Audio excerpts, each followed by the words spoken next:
Hello lovely people, I'm K3N and welcome to Wonky Wednesday. Before I show you what we're going to do this week, I just wanted to show you this. Whoop, it's a bit big, sorry, I've got you in low so you can see what I'm doing. It's made with the bento box blocks that we made a few weeks ago. I think I said in that video that it would be nice in a rice bag.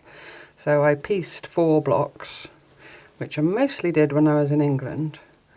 Just using 2 fabrics. One of them is from the skirt that I cut up, one of the skirts that I cut up in that video about cutting up old clothes, and the other is an old sheet that I've eco-printed. So I did 4 blocks, I did a bit of top stitching on it, just, you know, running stitch and a cross in the middle as a nod to the log cabin. I just put some eco-print on the bottom and stitched a circle and a cross. And it was a bit blah, you know, I just thought it was a bit, even for me, dull and dingy. So then I thought, well, I'll make some fancy twine. So I used some eco-print silk and some sari. I've got a huge old sari that I've had for years and years. I think I got it on eBay. So I used that in the twine and that straight away lifted it. And I thought, well, you know, in for a penny, in for a pound. So I ended up lining it with the sari as well. I can get my fingers in there. There we go. So we can see that. So in the bottom I put some eco-print again, and then I used the sari for the lining. And because it was so fine, I backed it, I doubled it up with some very fine cotton. I think it's an old curtain or something that I've got, because I don't have or use really interfacing or anything like that. And I think if you iron interfacing onto silk, it changes the texture of it, you know. So anyway, so that's what I did. And here and there you see little bits of the embroidery that were in the sari. So now I went from thinking it's a bit blah to absolutely loving it. The shocking pink just lifted it. And it's quite a big one. So I'm not sure what I'm going to keep in it yet. Probably wool or knitting or something of that kind. Oh, I don't know. Anyway, can never have enough rice bags. So I just wanted to show you that. That is my new bento rice bag. And I especially love the twine with the grey of the eco-prints and the pink of the sari. There we go. So this week I thought we'd go back to basics a little bit, in that I'm going to do a basic log cabin block. And I think I'm going to go raw edge because we've done a lot of piecing recently. Although you could piece it if you prefer. But I'm going to do sort of off-centre and then with wide light strips and narrow dark strips, and there you'll get a sort of almost curved effect. So that's what we're going to do. So you need your foundation piece. Mine's a bit of old sheet, 5 inches square. For my lights I've got all the same. This was a bit of old household linen. I think it was a tray cloth or one of those things that, what do you call it, an antimacassar that you put over the back of a chair. And those strips are a good inch wide, 1.25 inches maybe. And then I've got some scraps of oddments of eco-print that are around 3/4 of an inch wide. So that's 1.25 inches and 3/4. I did it by eye, so mine probably aren't exact. You could have wide darks and narrow lights if you want. And I've also got a little square of red for my centre and some piecing thread, needle, and I've also got standing by a couple of different options of embroidery thread if in case I want to do fancy stitching. So to start with, I'm going to mark, but instead of doing the diagonal mark to get the dead centre, I want it offset, so I'm going to fold it both ways like that into a smaller square. And then I'm going to put my red square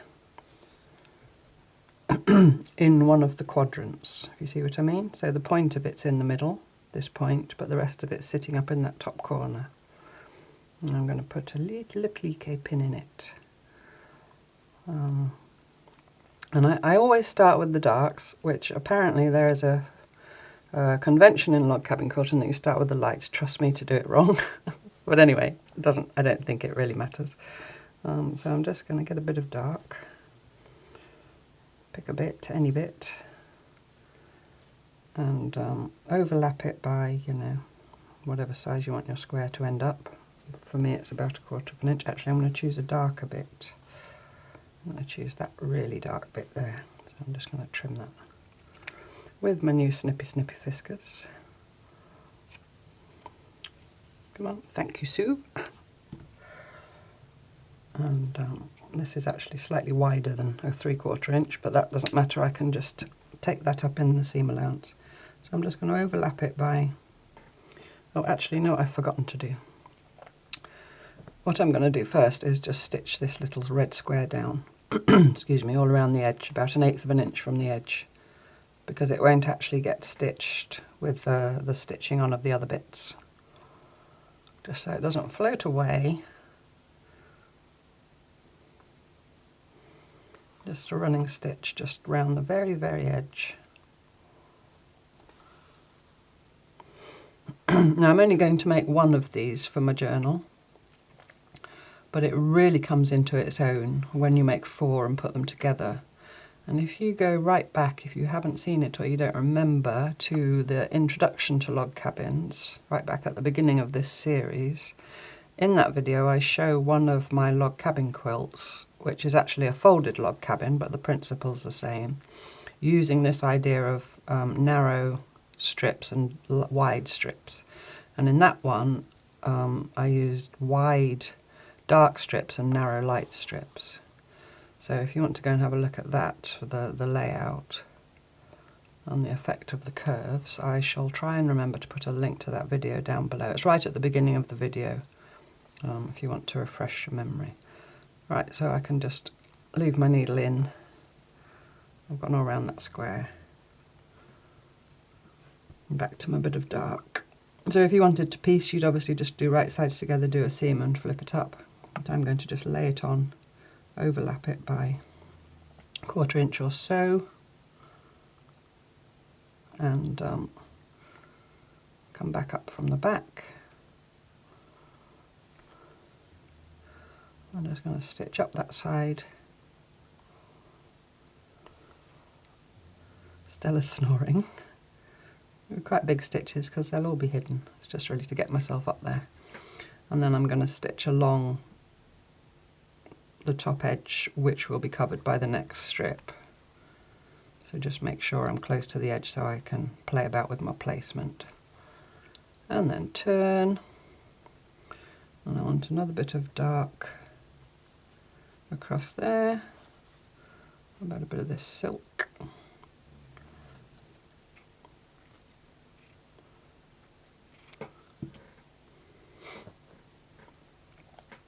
That is my chair squeaking, if you can hear it. Still haven't put any oil or whatever on it. WD-40, you know, that stuff. I'll try to sit still in case it's irritating, if you can hear it. So just the same thing again, stitch myself up to the top edge and go round, go along. And that's my first 2 sides of dark done.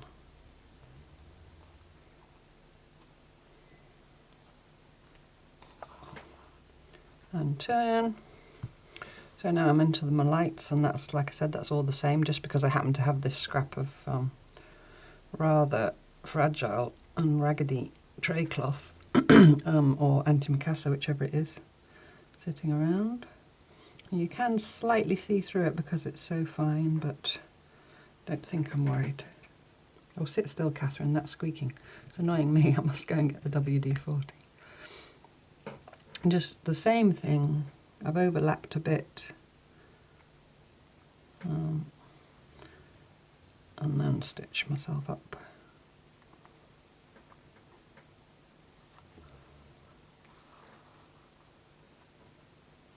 And then along that top edge.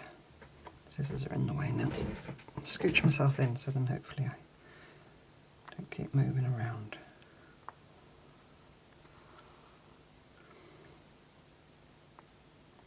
And then if you do make several of these and you want to join them together, also way back in the series, there's it's all in this Wonky Wednesday playlist. There are, I think there's either 1 or 2 videos called Joining Blocks, and that shows you different ways to join. And with raw edge blocks, I would usually do the laying on of strips rather than piecing, because it fits more in with the style of the way the block's made, and it you know, it's just more, looks more unified. Is that the word? Yeah. So there, when I lay on this last the fourth of this round, I just make sure that my square's square if it's important to me. So I just adjust my placement. And this is how we get away without measuring everything accurately. We use our eyes and do what looks right. So same thing again, up we go.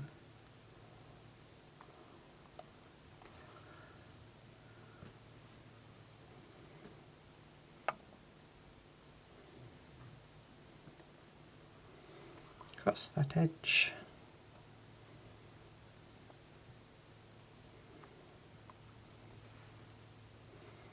Yeah, I just thought it would be. I wanted to get back to basics, as it were. I just felt like it. You know, we've been doing all that fancy stuff. Back to the sort of basic log cabin, but with a little spin on it. And this in particular, like I said, when you start playing with them all together, if you make a few, because you've got that extra element, you've got the lights and darks as always. Now you see this, I'm going to make sure that I only leave about a 1/4 inch showing of that previous strip. Do you see there?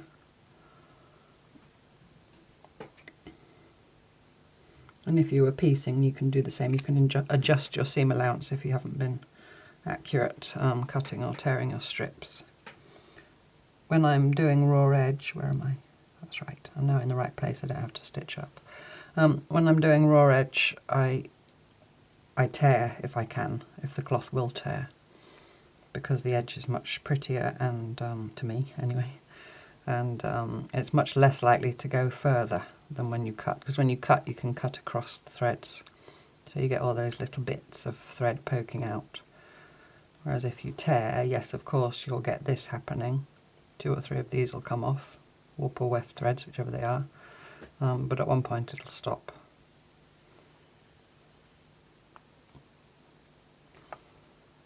Whoopsie, naughty knot, naughty naughty knot, and turn. And another dark there. Shall we use the same? No, I don't feel like using the same today. Sometimes I like to do the same for both sides of that round, and other times I don't. Today I don't. Let's have some of this. So again, just make sure you only leave a 1/4 inch showing of your previous strip.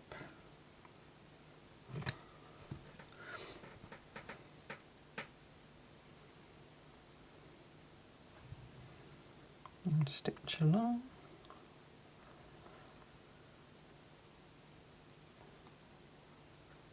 And here your running stitches don't have to be super small, especially if you're planning on doing fancy stitching over the top.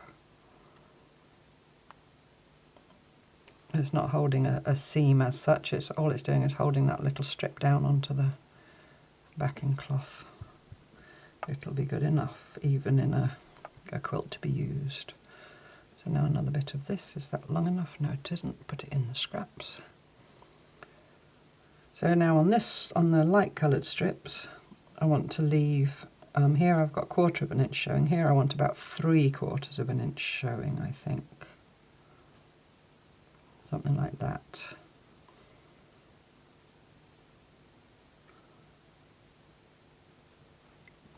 Somewhere between 1/2 and 3/4, I guess that is.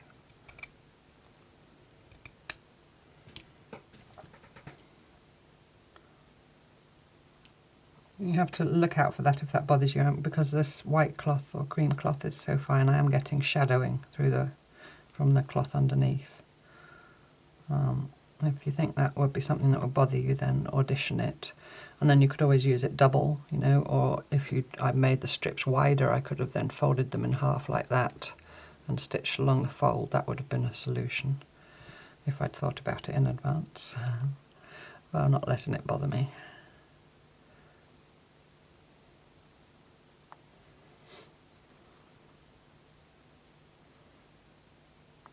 And take a small stitch so I end up in the right place.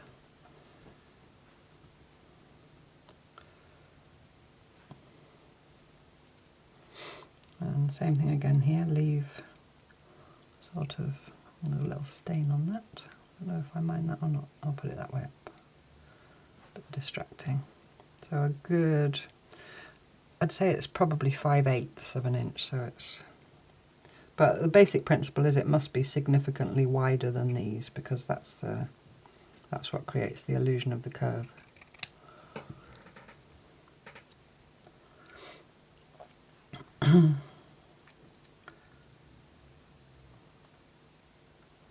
I'll stitch along that edge. That's such a lovely portable project as well, you know, you can just pre-tear yourself strips of dark and light, have 2 baskets or rice bags or something like that with them in. Get yourself some foundation squares all pre-torn or cut. Needle and thread, maybe a few little squares of red for the middle. And then you've got a, you can just make them whenever you feel like it. Excuse me.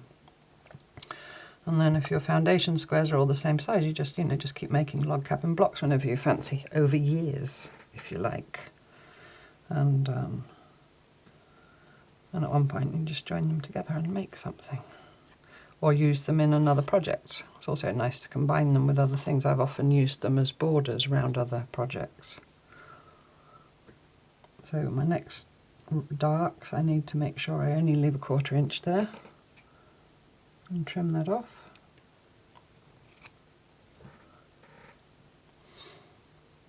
And when it's getting longer, if you want to put a little pin, of course you can.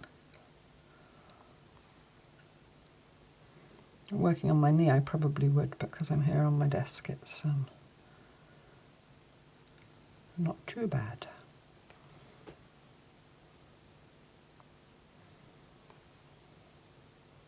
And you could play with this. You could have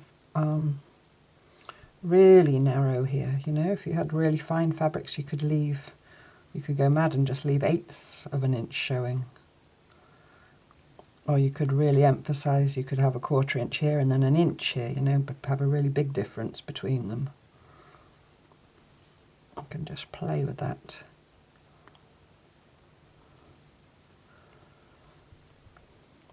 I do like it raw edge, the way it kind of sits up, all fluffy. Is that big enough? No, it's not. Some of this. Sorry, I've got some coffee here. It's probably cold, but excuse me, I'll have a little sip. It is cold. Cafe frappe, they call that, don't they? But anyway, hopefully it's got rid of the tickle in my throat. So some of this. It's funny, sometimes I stitch it on and then trim it, and sometimes I trim it first. Just realised that I was trimming first today, apparently.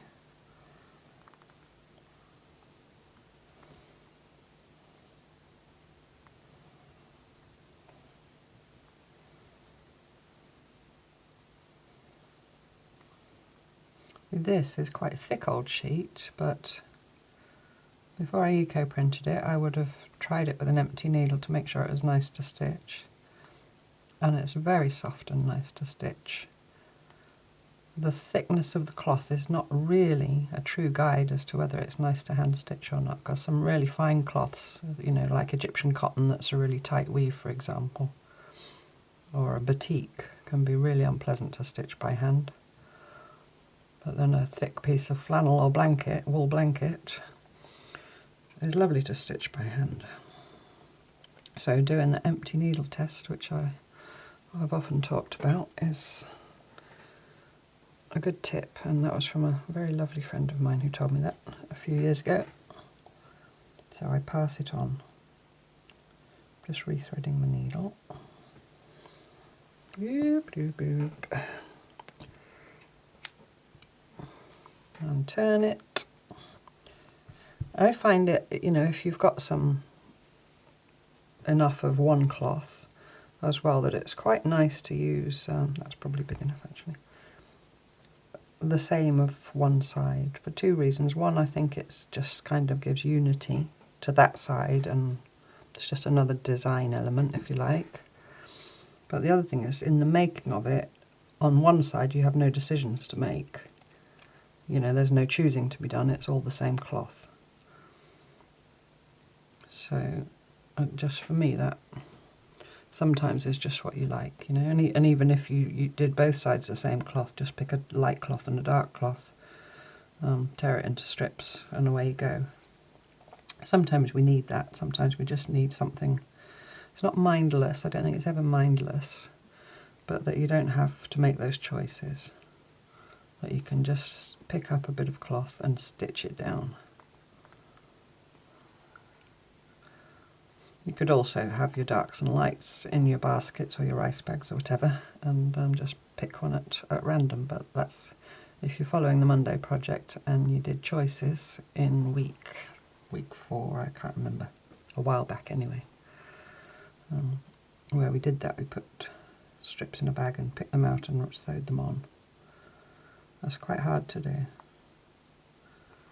It's quite hard to be random, and it's quite hard to accept that when you pick out one that you have to put next to another that you don't find pleasing. Turn it. Another bit of the cream.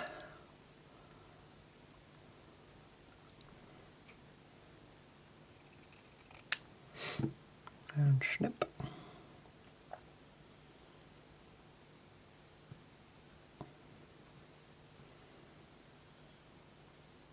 And you have to stitch up a bit because that strip's wider than the other one. And it's finally sunny here today. It's actually Tuesday. I'm sure you all know, if you've been here for any length of time, that I have to pre-record my videos at least a day in advance because of the time it takes them to upload.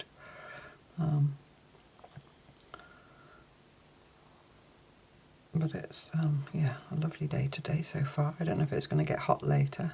A little bit the problem for me that doesn't like the heat. But the minute the sun comes out here, it's hot. I wonder if I can get away with that because I'll be stitching that on there somewhere, and that's a bit neat. It's a bit neat. Let's have some of this.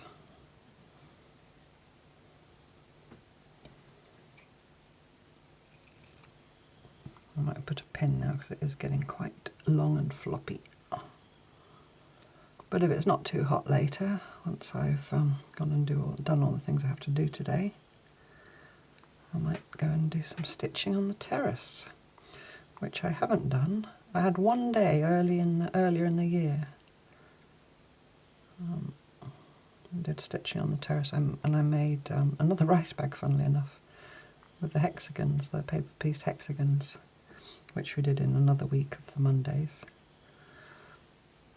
I had the desire to make a little rice bag out of those, and I remember sitting on the terrace and stitching, and I made a little video, I think, which I put on Ko-fi for my supporters there. Thank you so much if you're a Ko-fi supporter, it's greatly appreciated.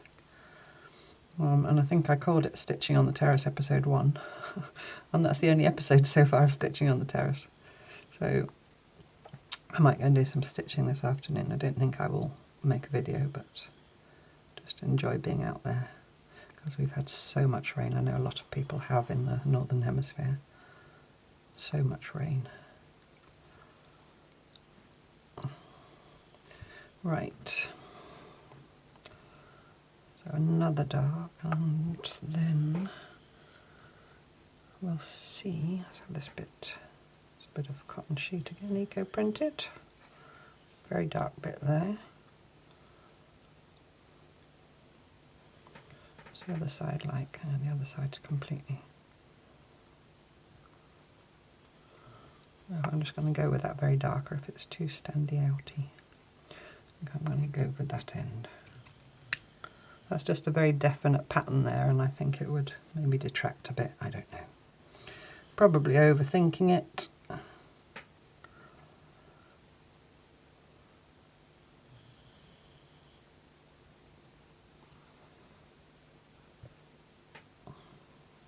Put a pin in it. Oops.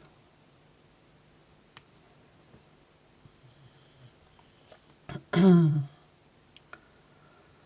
And then again, I've always got my eye with these where I haven't measured and calculated.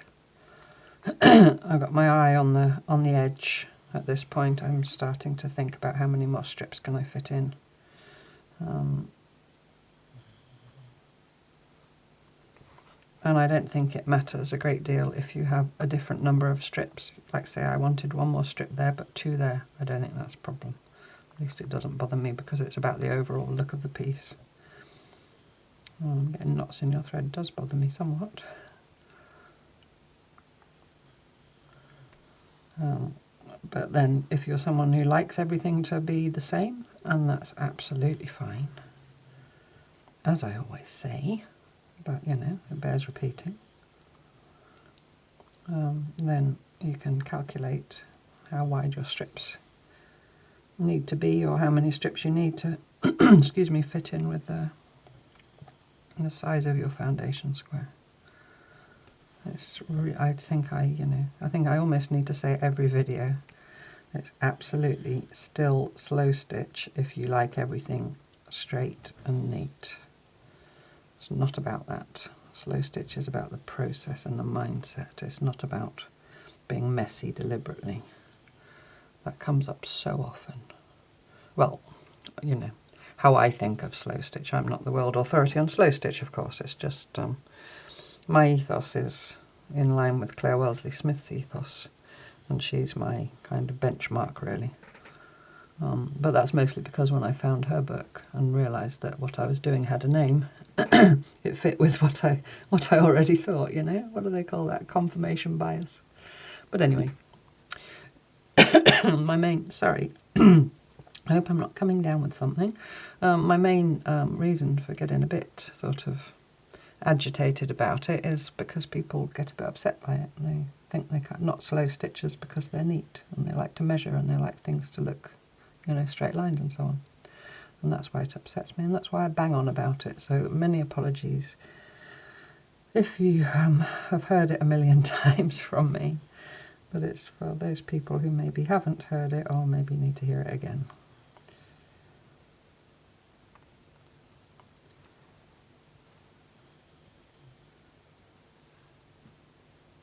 You know, I think there's room for both kinds of, or all kinds of people within slow stitch.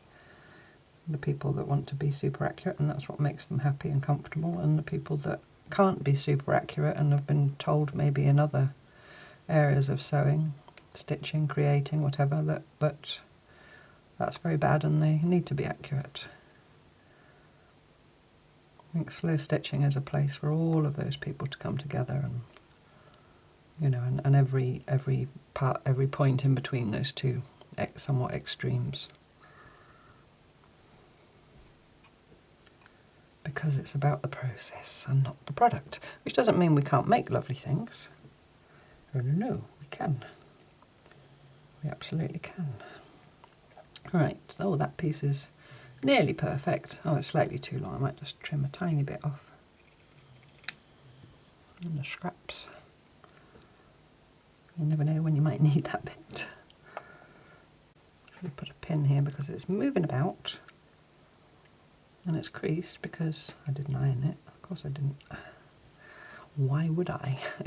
Again, ironing. You know, if you're someone that likes your cloth to be all ironed and starched and whatever before you start working with it, then that's also fine by me. It's not something I get great pleasure in.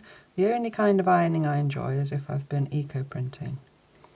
Once I've eco-printed and rinsed and washed and, you know, done all the processes that I do, and it's all ready to be used and it's all creased, and then you go and put the iron on it, still slightly damp is the best way, and all the lovely prints just pop out, and that's joyful for me. But I know some people love ironing and find it very therapeutic, and I can kind of imagine, you know, although it's not my thing, I can imagine how ironing could be zen. I quite enjoy washing up. Sometimes, not always. I must say I enjoyed it more when the children were at home and they did it a lot of the time, and we wash by hand. We don't have a machine for washing. when I had to do it, you know, every now and then, or I did it every now and then. That was, now I do it all the time. There's only me washing up here now. Excuse me, I'm twisty. I have to untwist. There we go. But still, I quite enjoy that process. So, and some people go, what? You enjoy washing up? You're a mad woman. You know, each to their own. Each to their own.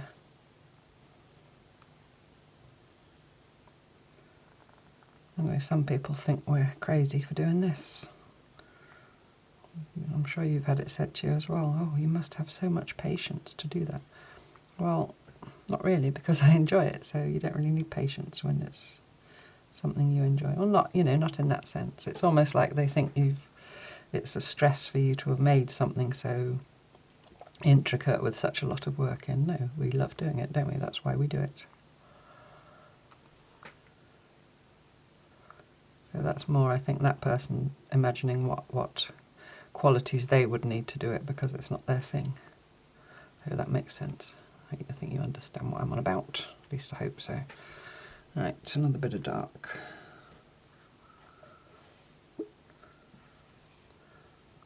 Bit of that.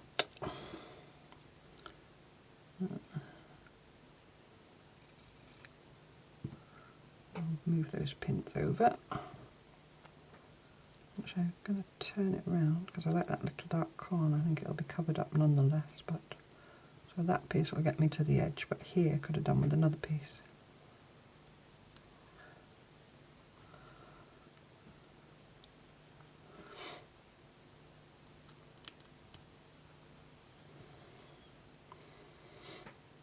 And to me, that little decision-making process that you have to do is, and sometimes even problem solving, because you haven't measured, if you want to call it problem solving, you know, you have little issues you have to deal with. That part of the process I love as well, which would be lost if I pre-planned and measured everything. You kind of know in advance how it's going to turn out, but, you know, again, that's me. You do you. You can also make shapes that are things, you know, kind of figurative shapes with log cabins. Maybe we'll look at that at one point. I think I talked some while ago about seahorses. I made seahorses, which I don't have anymore, and I did look for a picture of it, but I can't find one. And another one I made was a heart shape with log cabin blocks. Again, which I don't have anymore because it sold many years ago.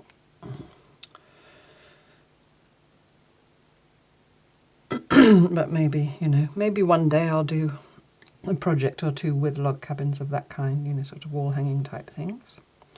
Right, now I am at the edge with that, but there's a huge expanse there of that cream,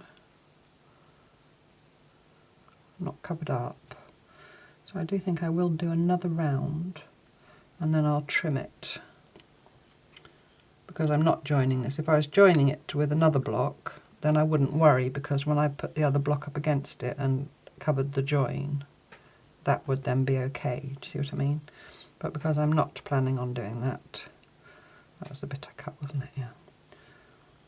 I think I will just put an extra piece. What I'm going to do is pin that in place.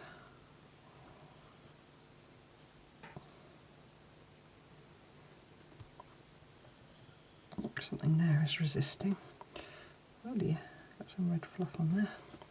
And then turn it over and trim it, just so that I can see from the front where I need to stitch. I could also stitch from the back, of course. Sometimes I do that. Otherwise I'll be worrying that I'm, well, not worrying, but you know what I mean, that I'm stitching into empty space. And where's my needle gone? And I need more thread. I'll be sad when this is gone. This is some vintage machine cotton, but it's been lovely for piecing. I've also got my darning cotton that I've been using for piecing, but that's getting really low and I don't want to use the rest. I don't want to use the last of it. I'll obviously have to at one point. It's silly to just keep it.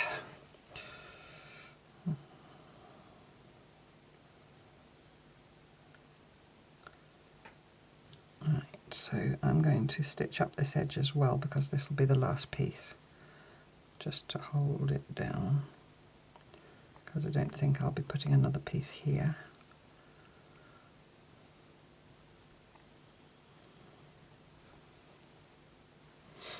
And I can just stitch along that edge. And then again, if I was going to join this with other blocks, then these stitches would be hidden. Whoops, I caught the scissors. Go over there, scissors. This is very nice to stitch through this old antimacassar type thing. It's a real rag. It's got some sections of it with embroidery on. And I've just taken the plain sections. When I say something's a rag, I mean it in a loving way. In an affectionate way.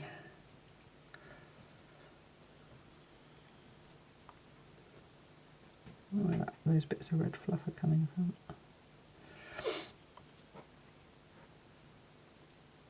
So I need another bit of cream there. I'm going to do the same thing again, I think.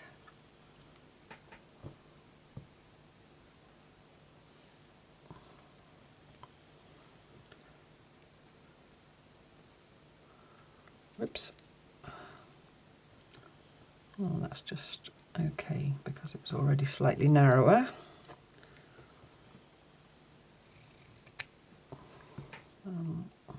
Yeah, so I hope you like this sort of back to basics kind of project thing. You know, it's be very familiar to you if you've been following from the beginning, or you already are a log cabiner. I really fear that you're getting the top of my head in every now and then. I do apologise if that's the case.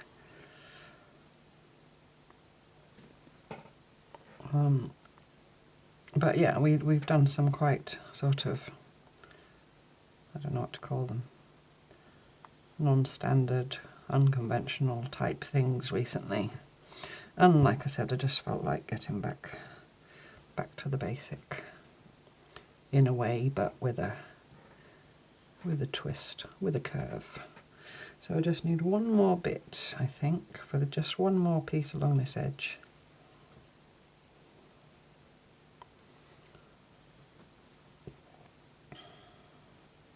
That'll do pig.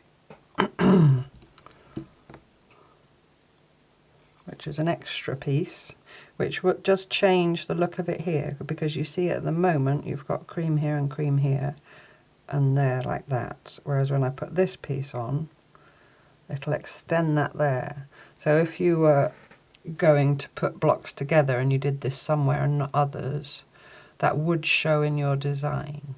Another solution I could do to avoid that now is just lift that up and flip that underneath. And that might be what I'll do. I think I'll do that. So, you know, so it kind of keeps the structure of the design. So I'm just going to, I think I need to trim that slightly as well. It's a bit too wide. So I'm going to do the same thing as I did before with the cream. I'll pin it and then trim it from the back in line with the foundation. Obviously, if you'd pieced, you wouldn't have that option to tuck it under. So you might have to undo your seam a little bit or something like that. So that's just to bear in mind, you know, for the look of the overall thing if you're putting blocks together.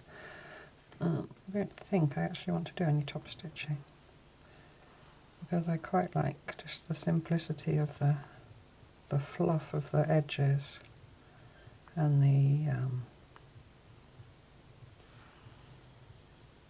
the contrast of the thin darks and the thick lights. And also, what time is it? I'm sorry, I don't like clock watching, but I don't want these Wonky Wednesdays to end up like the Mondays. And so I think I'm just going to leave that like that, and I didn't need to cut that. I could have used that to attach it, couldn't I? But you see here, I hope you can see, like I said, it's much more apparent if you put blocks together that you've got this almost a curved line here. I mean, it's not a curve, we've only sewed straight lines, but you've got this almost curved effect, because these are much thinner than this, and this started off centre. So I hope you like that. Go and have a look at the video with my folded log cabin if you need to, if you haven't seen it or you want to see it again. And then you'll see what I mean about the layouts. And I'm going to put it in my journal.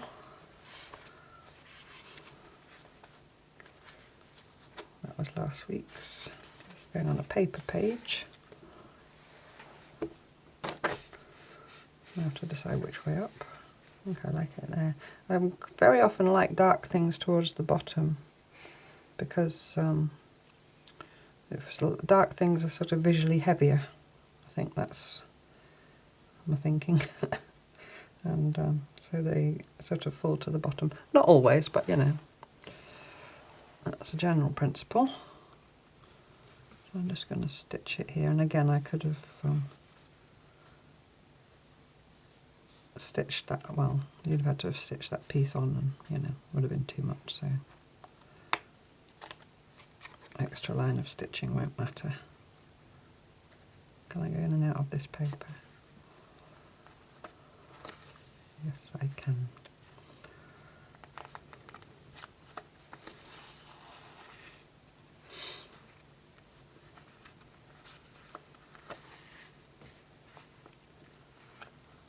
I'm not talking, well I am now, but I wasn't talking because I was enjoying the sound of the thread through the paper.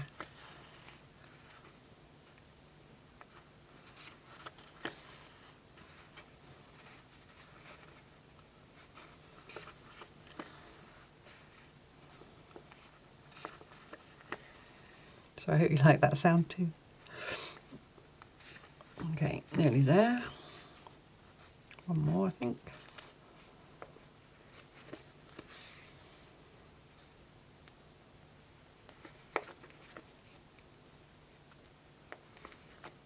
There we are. So that's it. That is Wonky Wednesday. So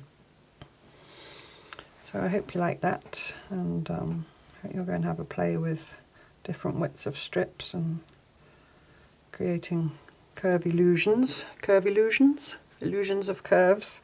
And thank you so much for watching as always, and I look forward to you joining me next time for more cloth tales. Bye bye.